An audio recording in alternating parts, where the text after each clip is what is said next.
Meron akong nakalkal sa freezer, bangus to, naprito ko na to at ngayon naman sasabawan natin para makain ng mga bata. Puro tinik na to, hindi na to kakainin kapag prinito ko pa, kaya sabawan na lang natin. Start na tayo magluto. Ito pala guys, marami sa inyo nagtatanong nito. Itong induction cooker ko, Hodek ang tatak nito. Nabili ko lang to sa online, i-check nyo na lang. Dahil isda yung isasawag natin, mag-isa muna tayo ng luya para mawala yung lansa.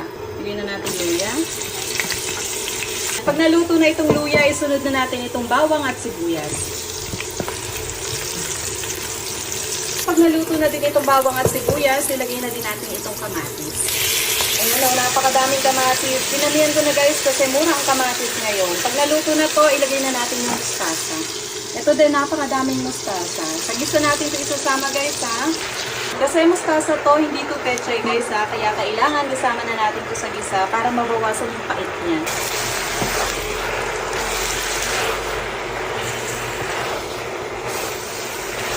Gisa-gisa lang natin. Pero itong mustasa, hindi naman malulusak yan. Huwag kayong mag-alala. Pag nasangkot siya ng mabuti itong mustasa, maglagay na tayo ng patis at tubigan na din natin. Maglalagay ako ng 4 cups ng tubig. Ay, kulang pa siguro. Dagdag pa ako ng 2 cups. Ayan, kumukulo na. Ilagay na natin yung bangus.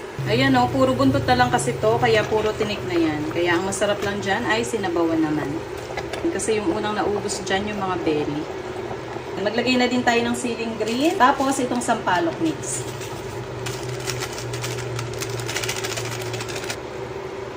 Takpan lang ulit natin to at pakuluin pa natin ng isa pang beses. O diba, ganun lang kabilis at nagawan pa natin ng paraan yung mga tira-tirang ulam. Check natin. Ayan. Pwedeng-pwede to sa mga umiiwas sa karne dyan, no? Diba? Sarap umikot ng sabaw. Try natin. Mustasa.